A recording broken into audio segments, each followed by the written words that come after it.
Mari saudara-saudara kita berdoa. Sore hari ini Tuhan, kami datang ke rumah-Mu untuk memenuhi panggilan ibadah dari Tuhan Yesus. Setiap kali kami orang percaya, waktu berdiri di rumah Tuhan, iman kami mengikrarkan bahwa hidup ini adalah anugerah Tuhan. Kami membutuhkan firman supaya hidup ini kuat dalam Engkau. Di tengah semua problematika kehidupan, suka dan duka, firman-Mu itu pelita bagi kami Tuhan. Oleh sebab itu hari ini, kami siap hati, siap pikiran, siap iman untuk diberkati. Tuhan Yesus berbicara, kami mendengar. Dalam nama Tuhan Yesus, setiap kita yang percaya, kita berkata, amin. Silakan duduk.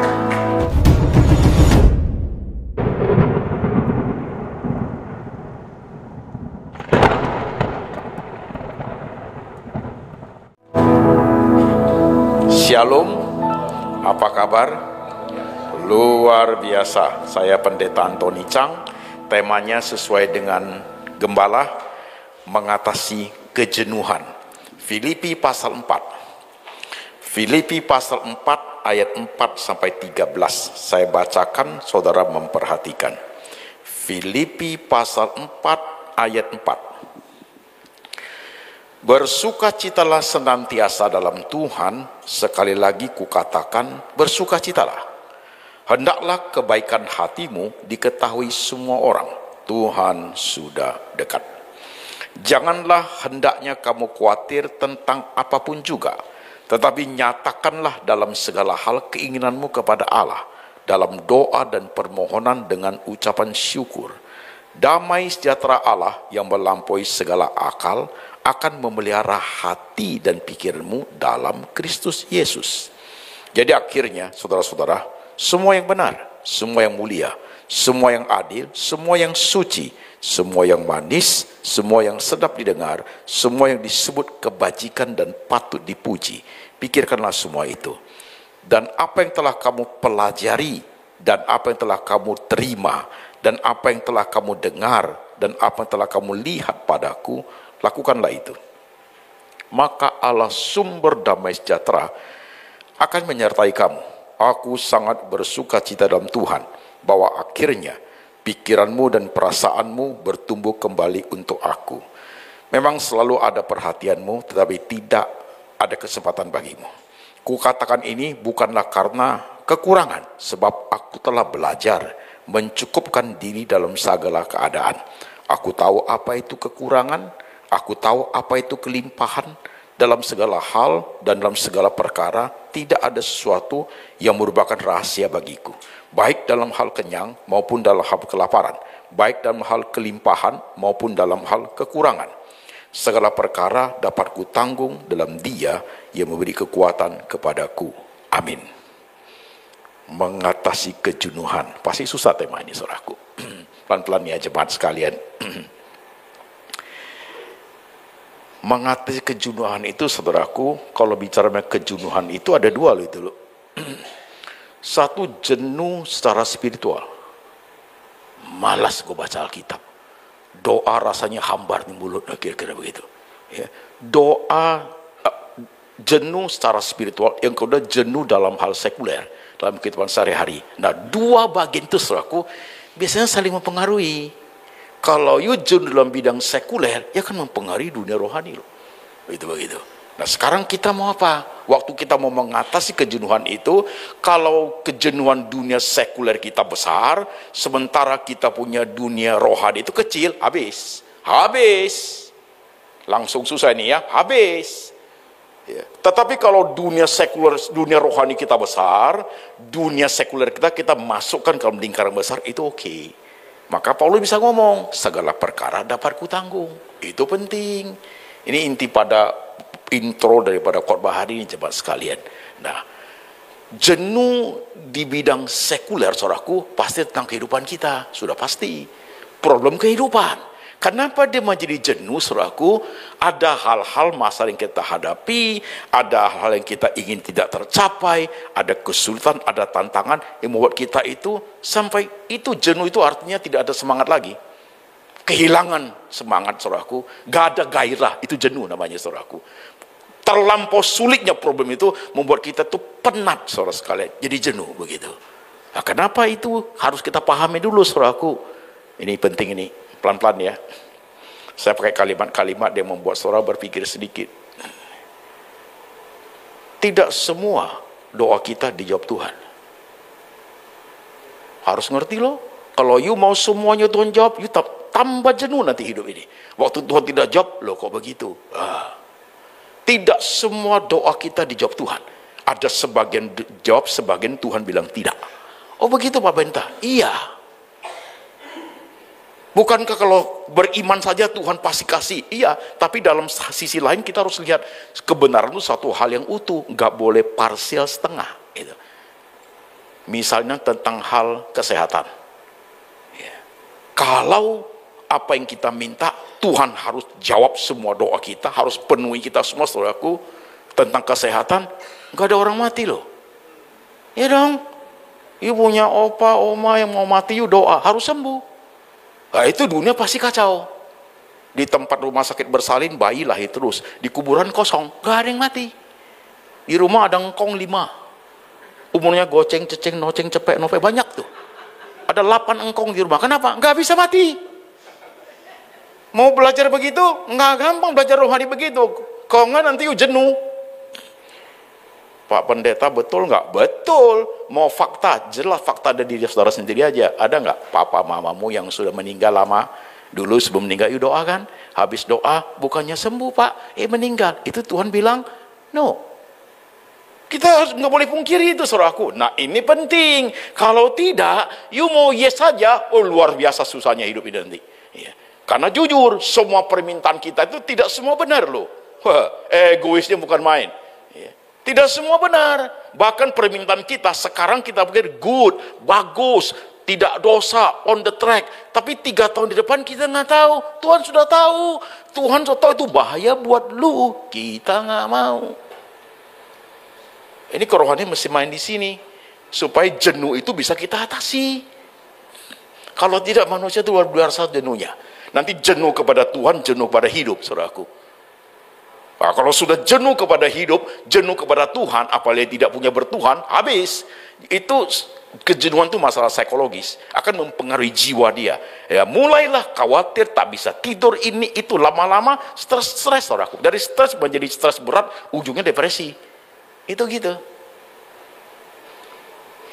Saya dulu begitu modelnya. Saya dari stres masuk depresi, sakit jiwa kan itu. Tinggal di rumah sakit jiwa 1 tahun loh. Udah telanjang di jalan loh. Udah gila loh.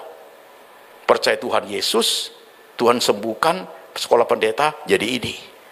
Ya, saya orang gila yang jadi pendeta. Tapi ada orang lain yang udah pendeta baru gila, itu lain, saudaraku.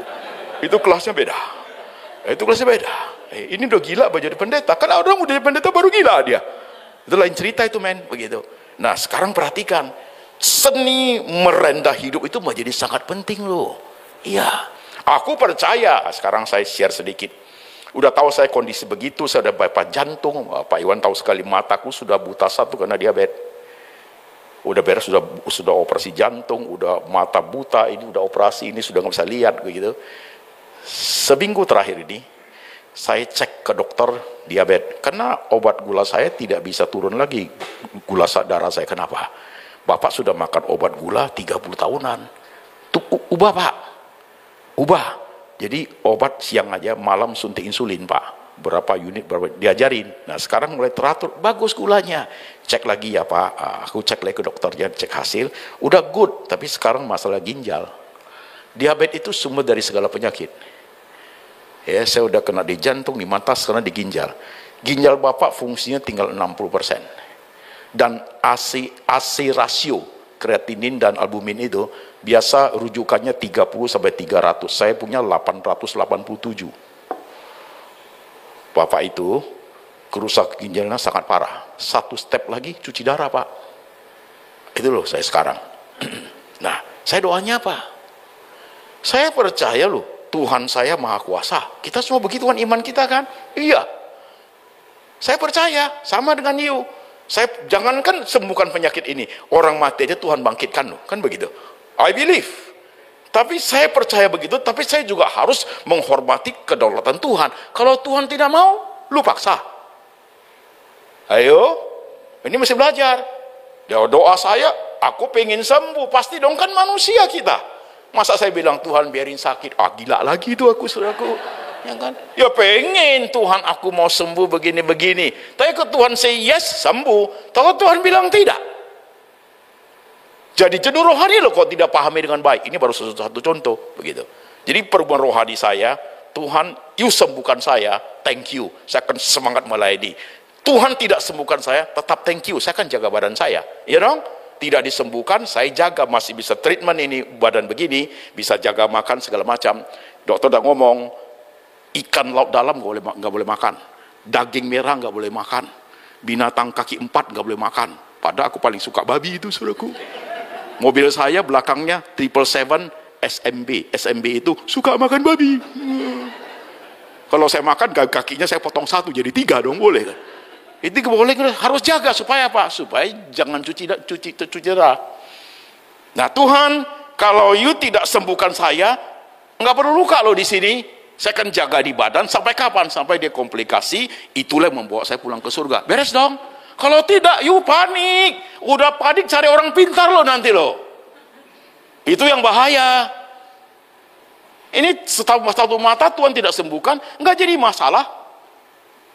Nggak jadi masalah. Tinggal satu mata masih bisa jalan kok. It's okay, kan begitu. Tidak usah nunjuk Tuhan lu kok begini. Kita udah mulai hitung untung rugi jasa kita. Gua begini. Wah, repot you. Repot. Ya saya sudah mulai 30 tahun. Kenapa aku begini? Repot. Itu dunia sekuler kita hancur. Wah, dunia rohani rusak. Yuk kita akan lihat Tuhan jadi negatif thinking. Kok begini? Kok begitu? Orang lain disembuhkan. Kok saya tidak? Jadi membanding-bandingkan terus, saudaraku. Itu tidak rohani. Berarti you punya dunia kejenuhan secara sekuler itu besar sekali. Dunia rohanimu you kecil. Begitu. Kenapa? Kita inginnya Tuhan everything is okay. Tuhan belum kasih ya ini. Gua udah doa, udah puasa, udah ini.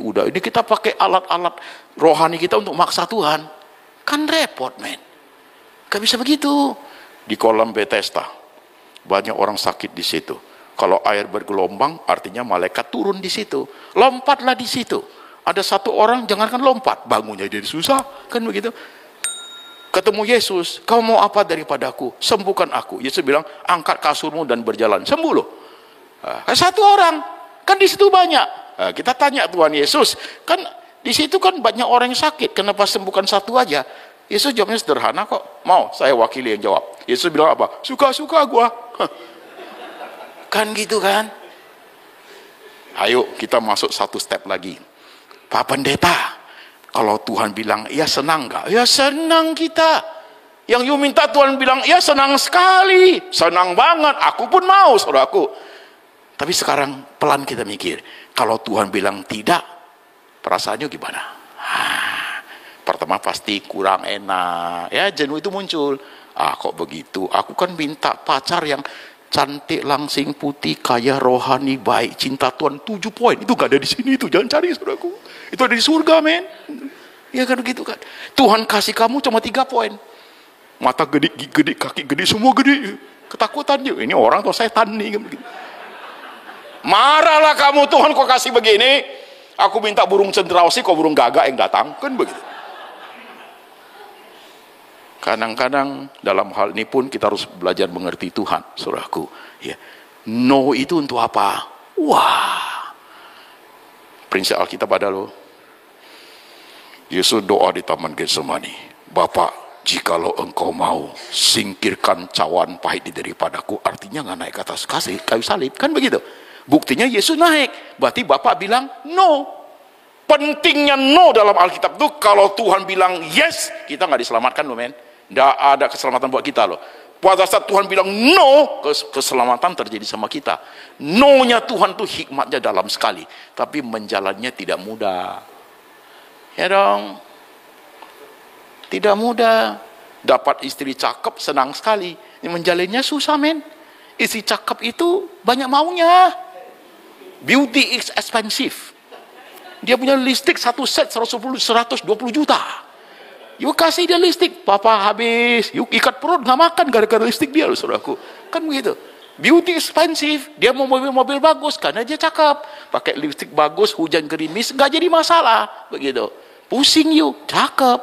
Coba cari yang tadi 3 poin itu. Kaki gede, tangan gede, gigi gede, semua gede. Dia nggak usah pakai lipstick yang 100 juta, nggak. Dia pakai krayon. Dia nggak butuh mobil mewah, motor butuh dia ikut. Paling kena hujan jadi Dracula dia. Mogok dia dorong, loh itu istri all ini tuh men. Sampai di rumah, ya. Ini istri yang cakep tadi itu, yang imut-imut itu. Aduh mah, kunci tertinggal dalam kamar gimana. Itu istri imut-imut cakep tuh paling nangis. Aduh gimana ya, aduh Tuhan Yesus tolong. Yang tadi gede itu, mah kunci tertinggal. You lihat dia udah nggak ada, manjat dia, bos manjat. Itu, no-nya Tuhan itu memberi hikmat yang besar. Tapi kita mau belajar nggak di situ. Kadang no-nya Tuhan itu air matanya banyak. No-nya Tuhan itu seperti bisa melukai hati. No-nya Tuhan seperti pisau tajam menancap di jantung. Tapi kalau bisa lewati itu, wah. Maka kejenuhan itu, kejenuhan sekuler itu, you masih mampu mengayomi dengan rohani yang baik, you akan melihat semuanya. Begitu. Maka Paulus ngomong, aku tahu apa itu kelaparan. Aku tahu apa itu kenyang. Aku tahu apa itu kekurangan. Aku tahu apa itu kelimpahan. Aku tahu itu bahaya di darat, bahaya di laut. Dia di ini loh, bahaya perompak, bahaya perampok, pengkhianatan dari zaman dia alami semua, saudaraku. Nah, itu kalau mau jenuh dia jauh sekali. Kau begini hidup, tapi dunia rohani dia kuat. Segala perkara dia bisa lihat itu semua. Dia melihat pakai kacamata Tuhan. Ini kita PR kita masing-masing loh, masing-masing punya problem kita ini, saudaraku. You pasti tahu problem you. Nah, pertanyaan saya, di problem kamu hadapi sekarang, you jenuh nggak? Capek pak, gitu-gitu terus hidupnya, you jenuh. Masa rohani apa? Udah doa sampai berbusa, Tuhan tuh udah jawab pak. Begitu udah begini Tuhan nggak jawab. Teman, Tuhan jawab, aku enggak. You melangkah ke gereja aja, gak ada gairah loh. Apalagi doa, hambar tuh mulut, saudaraku. Iya, baca Alkitab nggak masuk kepalamu, begitu. Kenapa? Kita maunya Tuhan penuhi apa yang kita mau, begitu. Coba berani melihat semua hal lebih sedikit, lebih whole Bible itu, saudaraku. Pantoni kan ada ayat yang mengatakan, you beriman Tuhan kasih, betul. Imanmu sebesar gunung Tuhan kasih, betul. Tapi kalau Tuhan nggak mau, imanmu sebesar dunia pun tetap tidak jadi. Kehendak Tuhan jauh lebih gede. Doa Bapa kami, ingat nggak? Apa yang di depan? Jadilah kehendakmu di bumi seperti di surga. Bawahnya baru apa? Permintaan kita kan? Kehendak Bapak duluan. Kalau dia nggak mau, ya mau apa? Mau paksa. Tambah paksa, tambah susah hidup. Tambah susah. 5 tahun ke depan, Tuhan sudah tahu ada satu kasus Surabaya. Ini bagus nih kasusnya. Jemaat sih. Sekarang jadi pendeta dia. Pak, aku pengusaha udang. Beli tambak ya, udah mulai maju, ada 2 tambak mau dijual lagi, aku ajuan kredit di bank, temanku gua bantuin juga pak, dia dapat kreditnya, saya nggak dapat pak, dia dapat, saya nggak dapat, kecewa sekali sama Tuhan pak, ya diolah, ya udahlah 2 tambak aja nggak apa-apa, dia sampai 4 tambak loh pak, dia dapat, diolah 3 bulan, setengah tahun, 1 tahun, panennya bagus pak, 2 tahun kemudian itu masalah penyakit muncul. Itu tidak bisa panen gitu. Sampai temannya itu tidak bisa tutup banknya, bunuh diri loh dia pak. Nah dia baru bisa, aku terima kasih sama Tuhan loh. Kalau hari itu Tuhan kasih saya 3 tambak lagi, saya mau bayar pakai apa ya? Ya kan? Kadang kita nggak lihat depan, tapi Tuhan sudah lihat. Pakai ilustrasi yang gampang yuk. Kita pernah jadi papa mama kan, anakmu umur 15 tahun. Pak, minta mobil. Umur capgo, lu kasih mobil, mentalnya belum siap. Pak, seminggu minta 5 juta, seminggu 5 juta, mau kemana dia uang gitu banyak? Sebulan sekali ke Singapura main-main, ikut teman, mau kemana? Ada yang oke, ada yang belum boleh, ada yang sama sekali tidak. Kita papa mama tahu loh, lebih pengalaman, kita tahu bahaya ini, kita aja bisa kok, gimana di atas. Yo, Tuhan dah jahat, betul. Tuhan nggak mau kasih kenapa? For our goodness. You minta istri cakep banget, sementara kamu jelek minta ampun. Tuhan kasihanlah malu. You cari istri cakep banget, you jelek minta ampun, pendek umur. Dia cakep banget nanti takut diambil orang. Tiap hari you khawatir, darah tinggi, naik, mati lu lama-lama.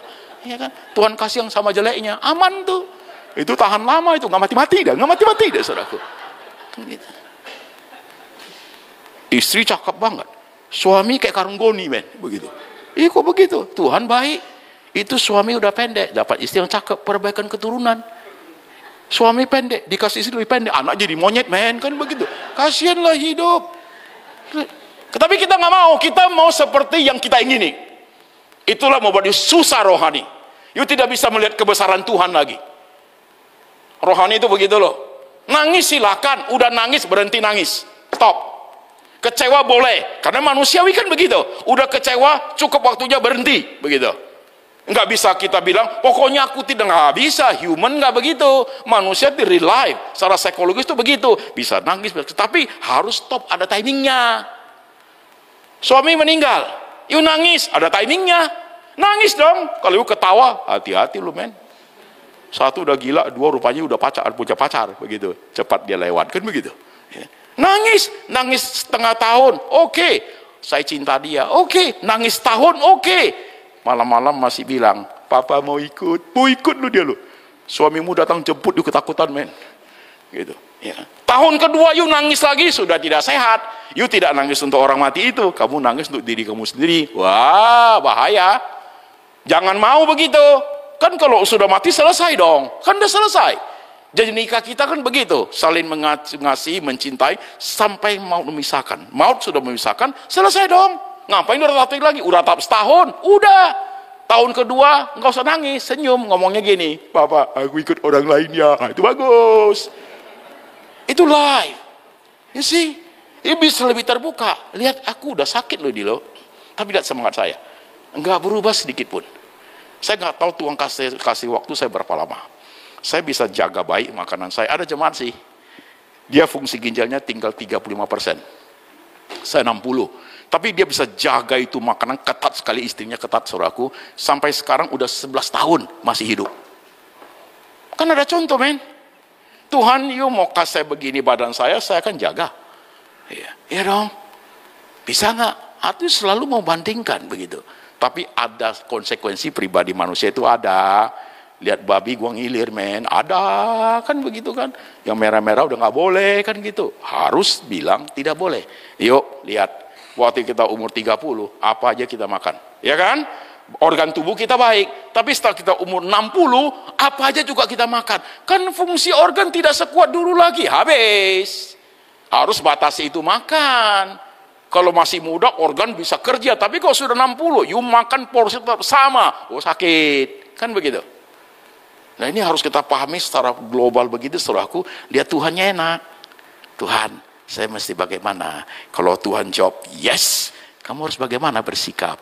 Kalau Tuhan jawab no, bagaimana bersikap? Kejenuhan itu hilang men. Malah you semangat melihat kebesaran Tuhan itu. Iya. Ini rohani itu sampai di situ. Semua tokoh yang hebat-hebat itu begitu semua. Paulus minta mata hampir buta, duri dalam daging itu supaya dicabut. Tuhan bilang, cukup kasih karuniaku bagimu. Justru dalam kelemahanmu lah kuasaku menjadi sempurna. Tuhan bilang no. Dia nggak tawar hati loh. Dia bilang, justru pada saat aku lemah, maka aku kuat. Nah itu hebat tuh. Dia bisa lihat sudah, Tuhan tidak kasih, still alive. Itu begitu. Kita bisa nggak? Kualitas rohani sangat menentukan loh. Kualitas rohani sangat menentukan faktor sekuler, dunia sekuler yang kamu hidupi. Ya. Dunia sekuler itu tidak bersahabat. Kadang bisa melukai kita, kadang bisa merugikan kita, sangat bisa. Karena dosa orang lain kita bisa menderita, sangat bisa. Kita jadi anak Tuhan tidak kebal ya. Tidak kebal. Jadi anak Tuhan tidak terjadi apa-apa, enggak begitu. Rumah anak-anak Tuhan bisa kebanjiran enggak? Bisa. Dulu banjir di Pluit, pendeta Harisanosa, orang Medan itu.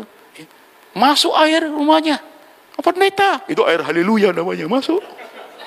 Apa enggak boleh? Bisa. Kita selalu berpikir pokoknya kuat Tuhan. Tuhan tidak menjanjikan langit cerah selalu, men. Tak. Bisa guntur, bisa hujan, bisa badai, bisa gelap. Tuhan menjanjikan apa? Penyertaan sempurna. Apapun you strong enough untuk melewatinya. You mampu itu enggak? Itu baru you tough jadi orang Kristen. Bahkan bisa berkat bagi orang lain. Saya kenyang kepahitan, men. Saya lewatin satu persatu. Zaman dulu waktu sakit itu, udah sembuh keluar rumah sakit jiwa itu, dia masih sedikit saudaraku, karena tinggal di kos. Takut waktu, karena kan belum kenal pendeta. Belum kenal pendeta saya. Belum. Tapi udah percaya Tuhan Yesus di rumah sakit jiwa. Ada penginjilan di rumah sakit jiwa. Dia datang suruh ajar kita nyanyi setengah gila, kita ketawa hehe begitu. Aku percaya Tuhan di rumah sakit jiwa. Tuhan Yesus, aku nggak kenal kamu, tolong saya mau nggak gitu. Hari itu umur 26 tahun aku percaya. Tapi nggak ada mujizat, setahun gue di situ. Udah selesai, ya keluarga nggak mau terima lagi, takut mereka. Di kos lah saya. Nah belum kenal pendeta kan, asal mau mandi, Tuhan jangan sampai aku lari keluar telanjang, aku malu. Mau makan jangan dibuang Tuhan. Every day speak about God. Itu baru pelan-pelan rohaninya tumbuh saudaraku. Nah, kemudian dari jantung lah, dari mata lah. Ya. Waktu married itu anak meninggal dalam perut istri, 2 hari lagi melahirkan tali ari. Saya latih banyak. Yang masalah ginjal ini gue nggak takut, men. Yang menakutkan itu mata. Mata nggak bisa lihat, ini buta total nih sekarang. Yang satu ini penglihatan tinggal 16%. Lihat orang 2 meter ini konkret wajahnya nggak usah lihat. Can you imagine? You cannot see. Kayak apa hidup? Semua pegang-pegang begini. Kalau mau ke toilet, kalau siang masih istri bisa tolong. Kalau malam mereka udah tidur, pegang-pegang ding-ding masuk ke toilet. Itu mengerikan. Yang itu pun aku sudah lewat. Aku sudah lewat. Tapi di situ aku tidak pernah untuk Tuhan lu kok begitu. Enggak lo. Justru aku melihat kebesaran Tuhan ada di situ. Tuhan, penderitaanku menjadi berkat bagi jemaat. Kalau aku sudah gumuli, waktu saya khotbah jemaat dikuatkan. Jemaat sampai ngomong, Pak Antoni saya udah susah lo, dengar Bapak ternyata ada orang lebih susah, baru tahu lo ya. You know, itu life. Itu hidup. Saya juga melihat orang lain kan begitu. Tuhan itu adil. Ya. Kalau you bisa strong enough, hebat. Tapi kok tidak, hancur saudaraku. Hancur. You akan hitung untung rugi, bisa pindah kepercayaan, bisa. Yesus sudah bocoran, bohwat sudah buat apa you sembah lagi? Gak bisa tolong, itu ngomongnya. Sadrak Mesa Abednego. Tidak sembah kami, tidak sembah aku, kata raja itu, saya bakar kamu hidup-hidup. Hidupkan perapian itu 7 kali lipat panasnya. Mereka ngomong apa? Raja, kami percaya Tuhan kami sanggup menolong kami. Ya kan? Tapi sekalipun Tuhan kami tidak tolong kami tidak akan sembah Engkau. Tidak tolong pun tetap Tuhan. Oh itu dia. Itu dia. Itu dia. Tuhan tidak tolong, God say no, tetap Tuhan. Oh itu. Bakar. Kaget loh raja lihat. Tadi kan 3. Kenapa belakang ada orang keempat seperti anak dewa? Itu Tuhan hadir di situ. Takut loh raja itu. Tuhan Allahmu besar. Begitu. Ya sih. Kadang kita ini, saya mesti ngomong, iman anugerah Tuhan betul. Tapi proses mencapai peneguhan iman itu butuh bayar harga dan perjuangan kita sendiri loh. Kalau semua anugerah Tuhan, kenapa iman kita beda-beda? Ada iman kerupuk, iman baja, iman batu karang. Kenapa beda-beda? Butuh perjuangan daripada orang tuh bayar harga, men. Bayar harga. Pak, aku dapat suami yang bocai, Pak. Suamiku itu lambat banget kerjanya, culun-culun begitu. Udah kasih ide bisnis, naikkan kacamata begitu ya, mak tidur lagi gitu. Itu perjuangan hidup yuk. Aku dapat istri yang bawel, minta ampun Pak, ampun Pak. Gua udah tidur masih bunyi lo dia Pak, gitu. Ya dia udah tidur pun ngingaunya kenceng lo Pak. Nah, lihat begitu. That's life, itu hidup. Ibu bisa jalani, you nggak mau buang, mana bisa begitu? Berani melihat kebesaran Tuhan dalam hidup kita. Paulus berani sekali loh. Syukur kepada Yesus Kristus katanya. Gitu. Kalau zaman kita hidup sama dia, coba bilang, Bapak Paulus, coba buka bajunya. You lihat badannya, Semua cambukan itu. Hancur tuh badan. Itu cacat semua saudaraku, karena dipukul 49 cambuk, habis tuh badan. Tapi dia bisa ngomong loh, segala perkara dapat kutanggung dalam Dia yang memberikan kekuatan kepadaku. Kejenuhan hilang, malah dibaring dengan suatu rohani yang sangat kuat. Kadang air mata itu, di situ Tuhan mengajar kita, air mata itu, kesulitan itu, tantangan itu menjadi suatu cara daripada Tuhan untuk melatih kerohanian kita dengan baik. Mas murni itu harus lihat ribuan derajat, harus lewat ribuan derajat baru jadi mas murni. Jadi jangan kecil hati ya, sedikit masalah aja yuk kecewa sekali sama Tuhan.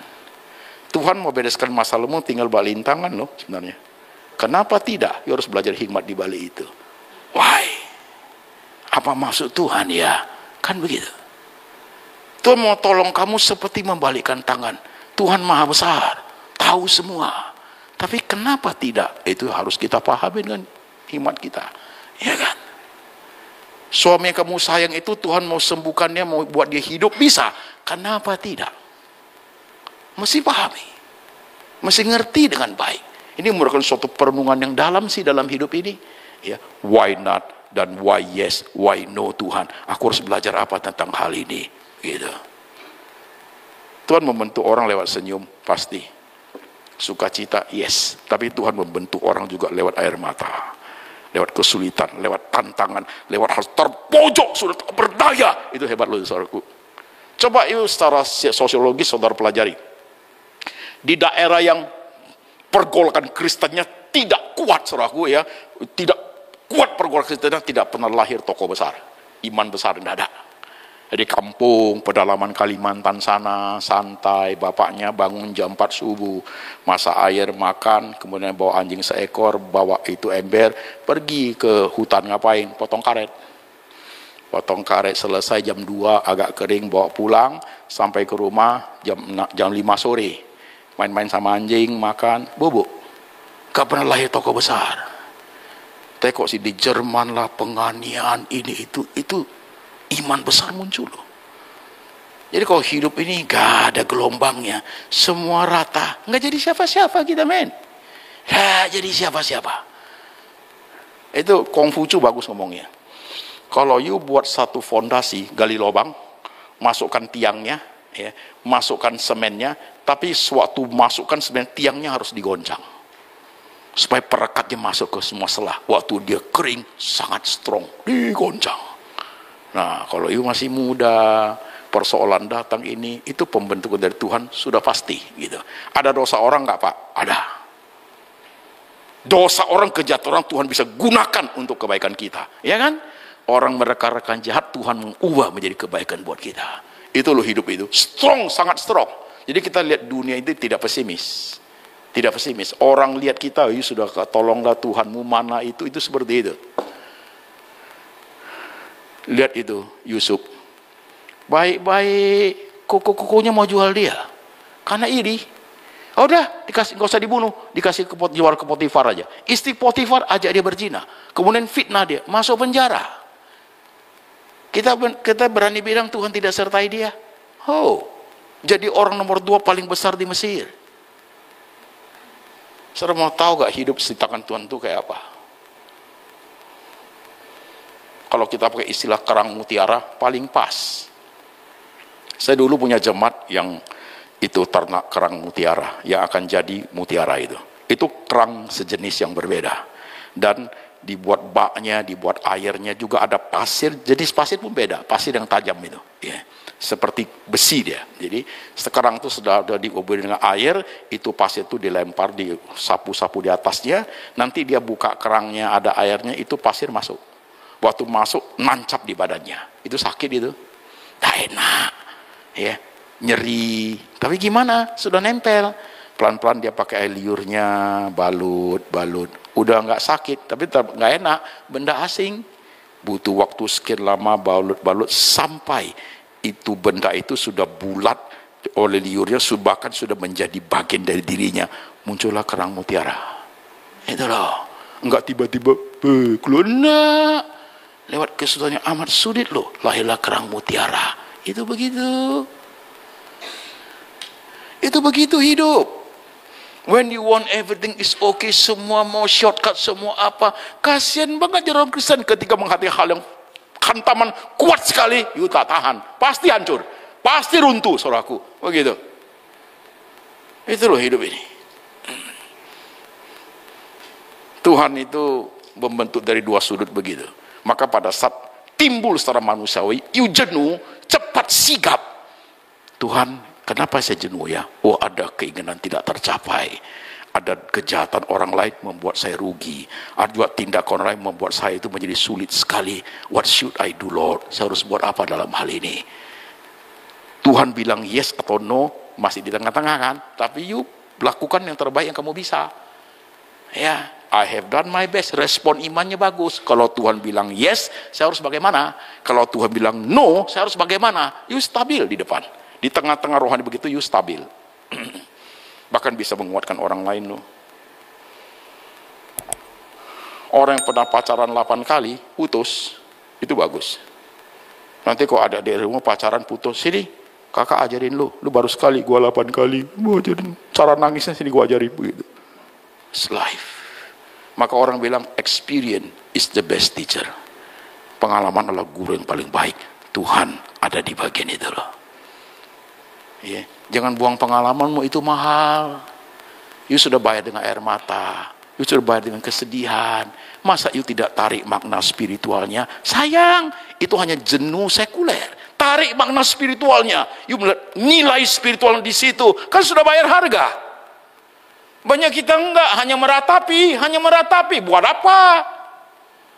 Ya tambah jenuh sudah pasti. Lihat dunia kosong, umur baru jigo, matanya kosong, ayam mata kosong mati tuh besok, saudaraku, begitu. Iya kan? Gua ada lacap masih semangat loh. Ada penyakit, it's okay, begitu. Timing saya mungkin berapa lama Tuhan kasih, gua jalani hidup ini. Oke dong, iya kan?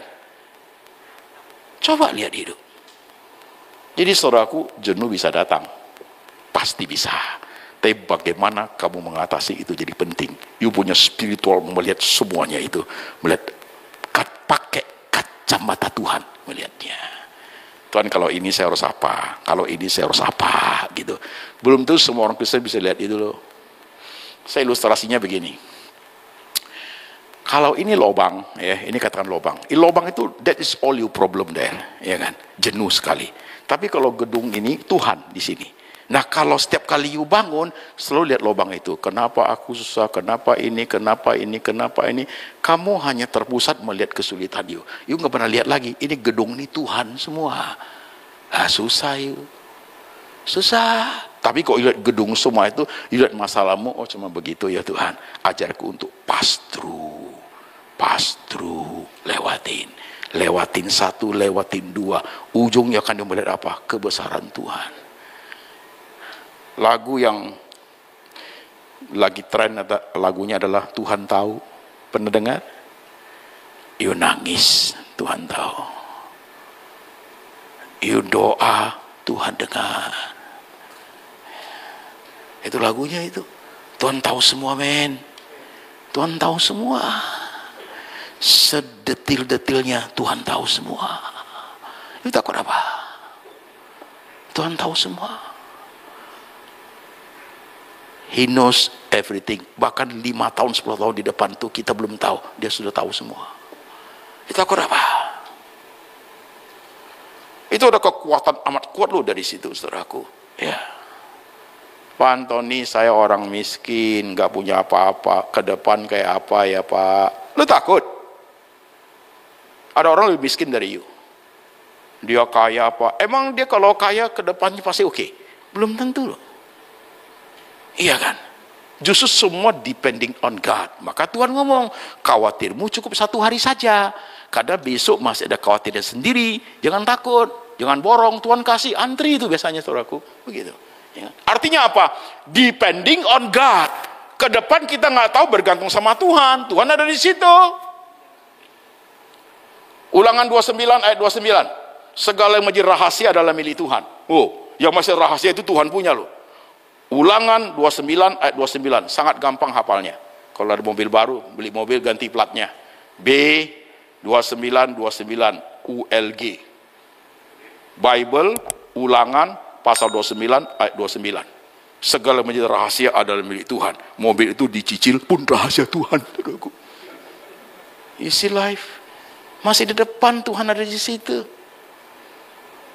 Orang yang kecil sekali imannya, kecil, ciut saudaraku, dia akan lihat dunia ini kacau. Dia akan lihat, aduh gak ada harapan lagi. Semua yang dia gak ada harapan. Tapi kalau you strong faith, you melihat kebesaran itu. You bisa melihat di tengah himpitan itu ada red line, benang merah yang Tuhan buat kita. Orang jahat tidak boleh sejahat-jahatnya. Tidak bisa. Orang jahat pun, setan mau coba kita pun harus minta seizin Tuhan. Ayub itu, begitu. Tidak bagian dari diri kita. Kita ditipu orang didik, Tuhan tidak tahu. Tahu semua. Tahu semua. Justru saat seperti itulah Tuhan ingin melihat. Aku ingin lihat, you responnya kayak apa. Ya. Will you? Mau pahami khotbah hari ini dengan baik. Jenuh semua itu akan lihat cara yang berbeda. You akan bilang, makasih Tuhan. Di hari di mana kamu memberi aku sukacita. Di mana di hari aku harus menangis Tuhan. Tapi ajarku melihat semua dalam kebesaran-Mu. Amin.